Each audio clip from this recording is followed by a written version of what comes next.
Orang yang bertahan sampai kesudahannya akan selamat. Markus 13 ayat 13. Kamu akan dibenci semua orang oleh karena namaku. Tetapi orang yang bertahan sampai pada kesudahannya, ia akan selamat. Saya sangat suka membaca, baik bacaan tentang sejarah, non-fiksi maupun fiksi. Saya suka dengan istilah, membaca adalah jendela dunia.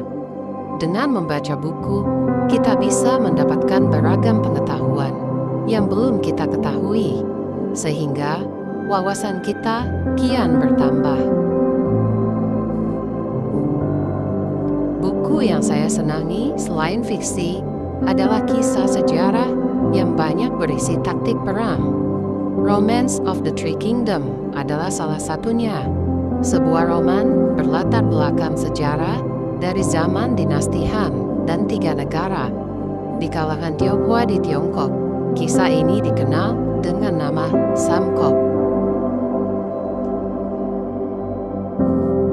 Kisah 3 negara ditulis dengan apik oleh Luo Guangzhong dengan komposisi sekitar 70% berdasarkan fakta sejarah dan sisanya murni fiksi karangannya sendiri.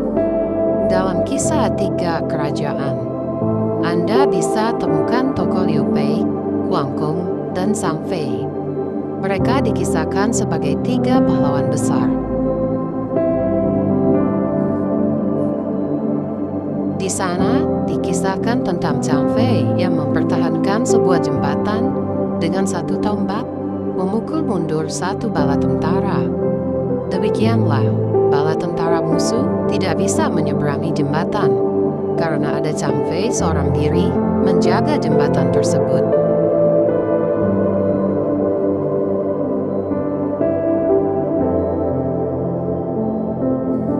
Dalam renungan hari ini, salah satu pesan Yesus dalam Markus 13 adalah tentang penderitaan yang akan dialami orang percaya dan bagaimana orang yang bertahan sampai kesudahannya akan selamat. Apakah arti dari kalimat bertahan sampai pada kesudahannya? Apakah makna sesungguhnya dari kata bertahan itu?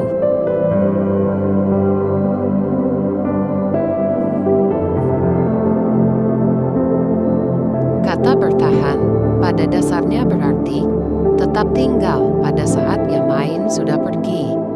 Bertahan berarti tetap teguh sementara yang lain sudah lari. Jadi, kata ini bermakna menjaga dengan gigih tempatnya berada. Artinya, tetap teguh menghadapi aniaya maupun kesukaran. Kisah Zhang Fei dalam roman Samguk yang teguh bertahan seorang diri, sementara yang lain sudah lari, mengingatkan saya pada ayat-ayat di 2 Samuel 23 ayat 11-12. Di dalam ayat-ayat tersebut diuraikan tentang orang-orang perkasa yang mengabdi kepada Raja Daud. Di antara mereka ada 3 pahlawan besar yang disebut Triwira. Salah seorang di antaranya adalah Sama, anak Hage, orang Harari. Ketika orang-orang Israel sudah lari menyelamatkan diri masing-masing, ia tetap bertahan menghadapi pasukan Filistin.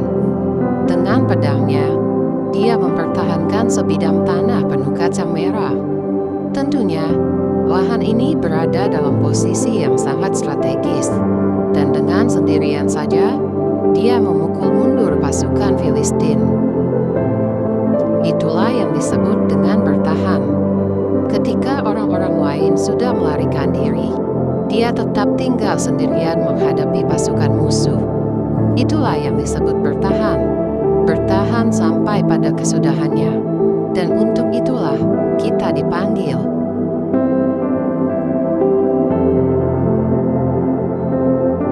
Hal ini mengingatkan saya pada ucapan Paulus di 1 Korintus 16 ayat 13, ketika dia berkata kepada jemaat di Korintus, "Bertindaklah seperti laki-laki dan jadilah kuat. Bersikaplah seperti laki-laki, bangkit dan berjuanglah bagi Tuhan." Paulus juga berkata kepada jemaat di Roma, Di Roma 12 ayat 12, sabarlah dalam kesesakan dan bertekunlah dalam doa. Anda tahu mengapa? Karena Injil membentuk orang-orang perkasa dari orang-orang yang lemah.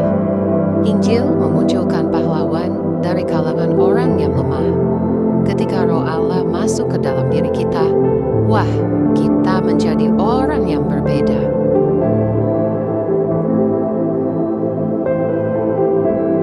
Lihatlah ke-12 rasul itu. Bukankah tadinya mereka itu orang-orang yang penakut? Pada saat penyaliban, mereka semua menghilang. Kita tentu ingat betapa di Taman Getsemani, mereka semua lari ketakutan. Satu-satunya pengecualian adalah Yohanes. Namun, perhatikan apa yang terjadi saat Roh Allah tercurah ke atas mereka oleh iman. Petrus yang penakut ini, yang telah menyangkal Yesus sampai 3 kali, orang ini berdiri dan mengkhotbahkan Injil di bait Allah. Dia dijebloskan ke penjara dan kemudian dibebaskan dari penjara oleh kuasa Allah. Lalu apa yang dia lakukan? Dia kembali ke bait Allah tempat dia ditangkap sebelumnya dan berkhotbah lagi.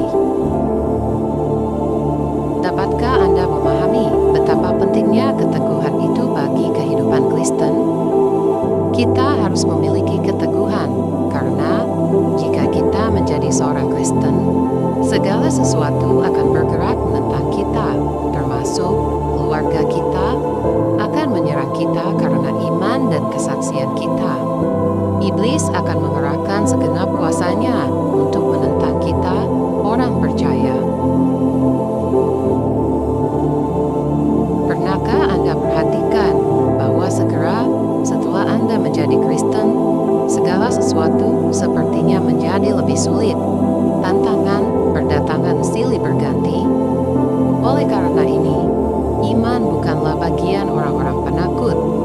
Iman adalah bagian orang-orang yang lemah, tetapi yang akan dijadikan kuat oleh kuasa Allah.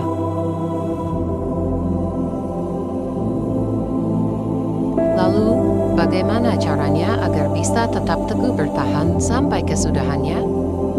Sedangkan benih yang jatuh di tanah yang subur itu adalah orang-orang yang mendengarkan firman Allah dan menyimpannya dalam hati yang jujur dan baik, serta berbuah dalam ketekunan.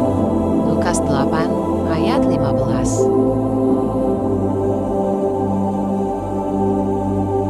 Sangatlah jelas bahwa ketekunan itu berkaitan langsung dengan iman. Ketekunan adalah ungkapan dari iman. Jika Anda tidak memiliki iman, Anda tidak akan bisa memiliki ketekunan. Pokok utama dari khotbah ini adalah Anda harus melangkah terus sampai pada kesudahannya untuk memperoleh keselamatan itu. Anda harus bergantung pada anugerah dengan iman. Pada saat itulah baru kita menyadari, Tuhan, aku butuh kasih karunia-Mu untuk bisa terus bertahan sampai pada akhirnya. Seperti yang telah kita lihat, keteguhan ini datangnya dari kasih karunia Allah oleh kuasa Roh Kudus-Nya.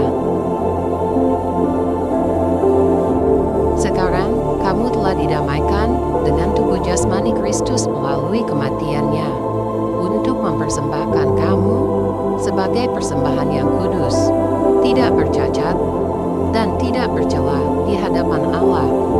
Jadi, tetaplah kamu tinggal dalam iman, kokoh dan teguh, tidak digoyahkan dari pengharapan Injil yang kamu dengar, yang telah diberitakan kepada seluruh ciptaan di bawah langit, yang olehnya aku, Paulus, menjadi pelayan. Kolose 1 ayat 22-23. Semoga Tuhan Yesus memberkati.